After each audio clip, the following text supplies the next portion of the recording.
estamos aquí poñendo, o que dixo antes o compañeiro, os dereitos humanos básicos en xogo. É por eso que eu considero de vital importancia estes comicios.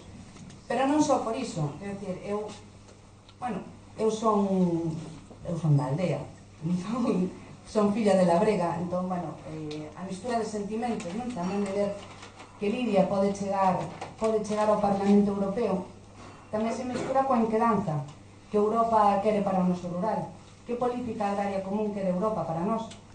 Moi fácil, quere a política agraria que beneficia a Monsanto, que beneficia a Bayer, quere a política agraria común que beneficia aos grandes terratenentes, as grandes empresas transnacionais que cultivan a soia en Latinoamérica para darllos aquí ao noso gando.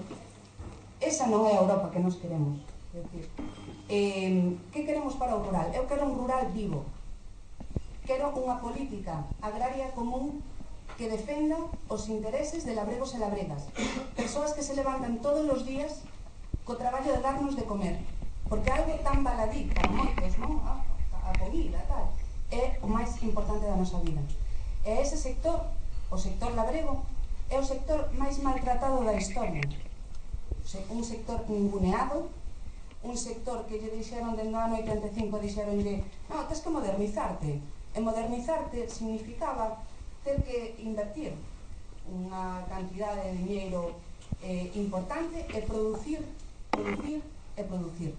Simplemente, sen ter en conta a sustentabilidade da terra, sen ter en conta a alimentación do gando básica, porque o que como o gando ao final acabamos comendo nós, estamos industrializando o agro.